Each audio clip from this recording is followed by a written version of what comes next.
چې روژه به په اذان نیسي او په اذان به ماته کنا د دې څه حیثیت یو مسله دا ده.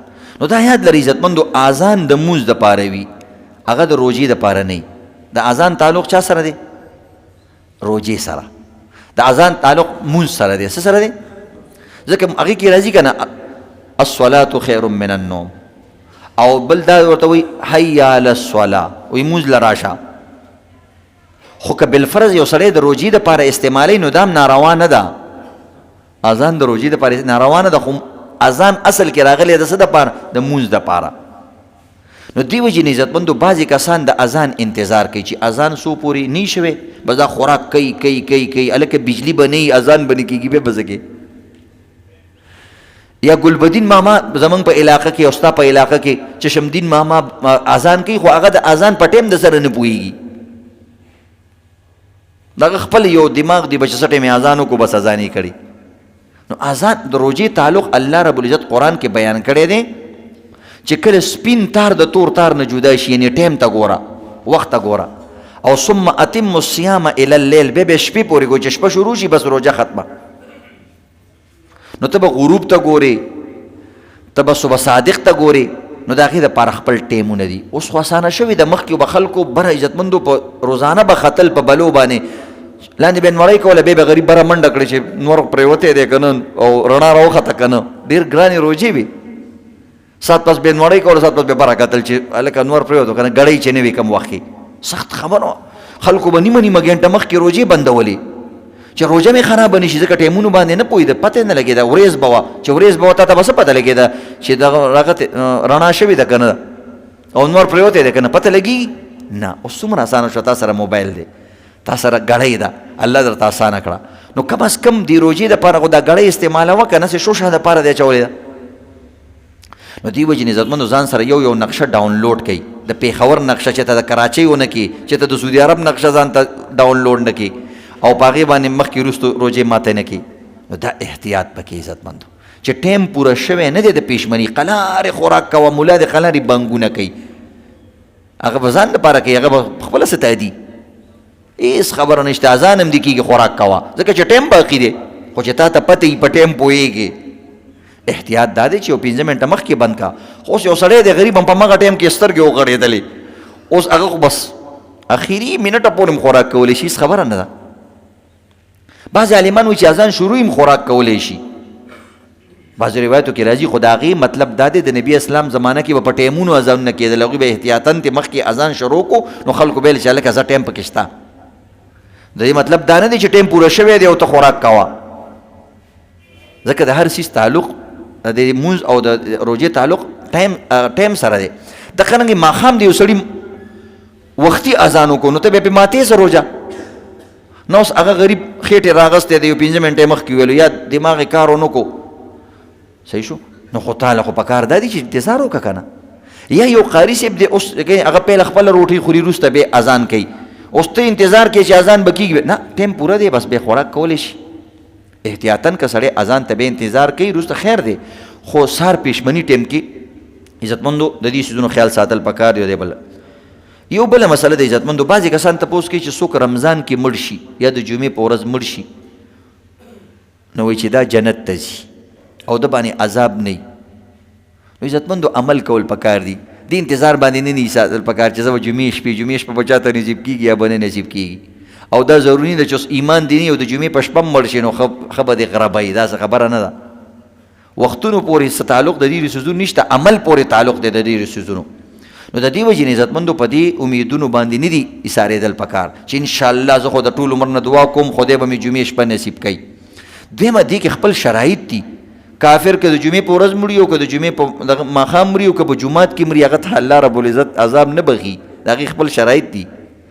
دغه یو ګناهګار انسان دی که هغه مړ شو په دې شپه باندې، نو بعض وخت کې روایتو کې راځي چې الله رب العزت د رمضان المبارک یا دغه د جمعې شپې ول باندې عذاب نه ورکوي، د دغه یو شپې رعایت ورسره کوي. نو دا خاص د یو شپې پیکیج دی، تی ټول عمر دپاره ځان سره مه حسابوه چې بس مطلب بچ شومه.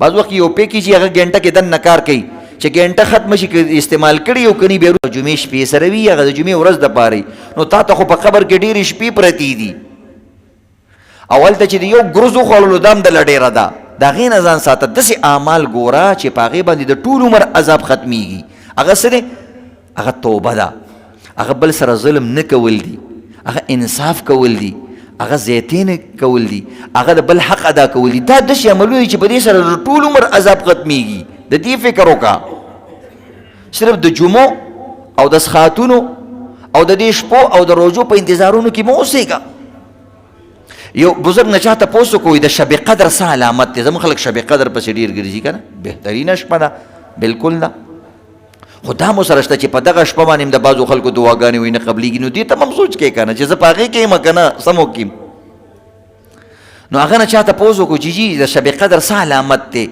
زمونږ خلک خو بس وایي چې بس دغه شپه به راپاڅېږم نورو شپو به خوبونه کوم نو هغه ورته یو اسانه خبره وکړه وایي ای خواجه چی پرسی ز شب قدر نشانی ای خواجه چی پرسی ز شب قدر نشانی هر شب قدر است گر قدر بدانی وی مړه چې د کومې شپې د قدر وکړو هغه شب قدر ده او د شب قدر شپه ده خو چې قدر دې ونه کړو نو ستا دپاره خو شب قدر نه شوه که نه اسانه خبره ده نو دې وجې نه عزتمندو یو دا اهم خبره ده نو دې دپاره خاص د جمعې کافر مړ شي بعض روایت کې دا راځي چې دله په دغه رمضان المبارک کې الله عذاب نه ورکوي خو چې رمضان څنګه هغه شي بس اذان هغه کولی او هلته ورته فرشته ولاړئ نو د هغه مخکې دپاره غم کوه د دې وجې نه عزتمندو یو دا مسله ده د دې خیال ساتل پکار دي بل عزتمندو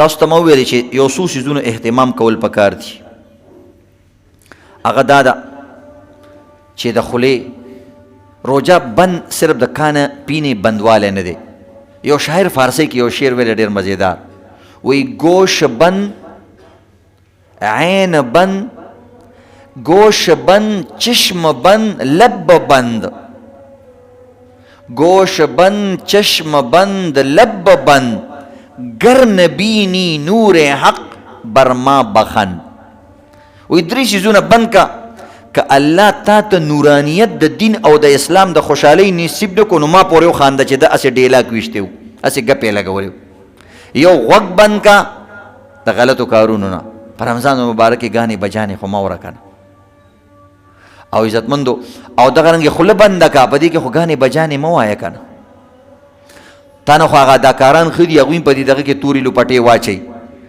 او په دغه باندې کینی بیانونه شروع کړي او ته سره د هر څه نه ځان ته نیک وي او ته اوس هم دا کارونه کې او دغه شان خوله بند که عزتمندو او سترګې د محارمو نه بند که وایي که د حق نور دې ونه لیدلو نو زما خبرې پورې وخانده چې دا هسې چا چټي خبره کړې وه نو دې وجې نه عزتمندو د دې څیزونو خیال ساتل پکار دي یو اهم مسله بله د عزتمندو خلک د دې تپوس کوي د سرسایې د فطرانې فطرانه دوو څیزونو سره تعلق لري یو فطرانه خو عزتمندو دغه سره تعلق لري د اختر ورځې سره سرسایه خلک ورکوي خو یو چونکې فطرانه روجو سره هم تعلق لري روجو سره دا تعلق دی چې کوم انسان بیمار دی مستقل ګوره بیمار دی خو مستقل چې کوم انسان مستقل روجې نشي نیولی داسې بیمار دی چې ډاکټران وایي که دا روجه نیسي دا مري که دا روجه نیسي د بیماري نور هم زیاتېږي یو داسې نه چې زکام دی او سترګه دې خوږېږي او ته وایې زه روژه نیسم یاره سترګه مې ډېره زیاته خوږېږي خو سترګه کې یو څاڅکی دوایي واچوه که نه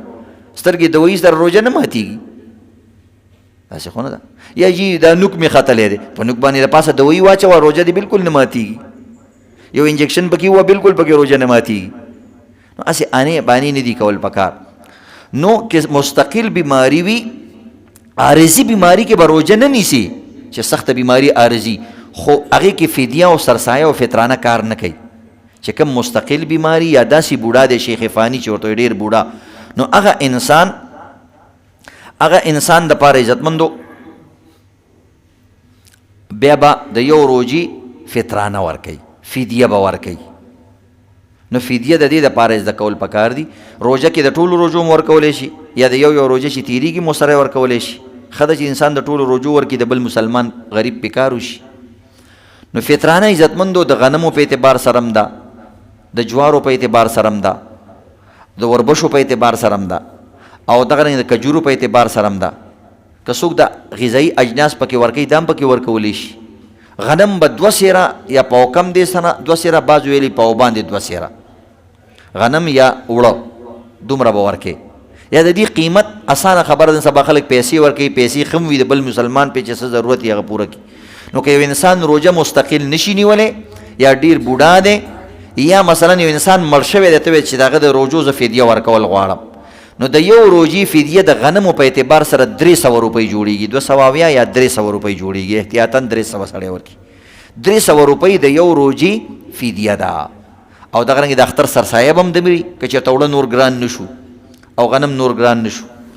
او دغه رنګې که یو انسان مالداره وي هغه وایي زه د وربشو په اعتبار سره ورکومه، نو هغه له بیا 4.5 روپۍ د یو روژې فدیه ده او سرسایه هم ده.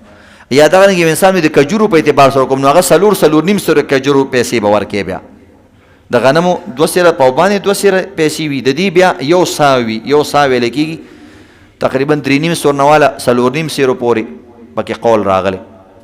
نو د هغې تقریبا 1400 روپۍ د یو روژې فدیه جوړېږي.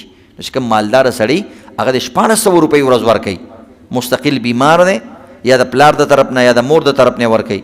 او دغه رنګې د کشمش اعتبار سره تقریبا 2.5 روپۍ یو روژه جوړېږي او بعض اعتباردارو سره 5000 روپۍ هم جوړېږي.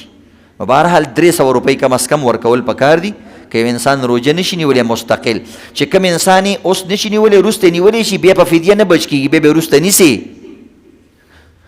خو که چې کوم مستقل بیمار دی یا مړ شوی دی یا د اعتبار سره، نو دا د یو روژې قیمت شو، دې اعتبار سره د ټولو روژې انسان حساب وکړي.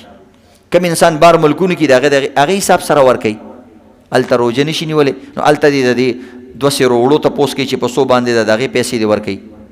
نو بعضو ځایونو کې چې کوم دی هغه هم 2-3 ریاله باندې جوړېږي.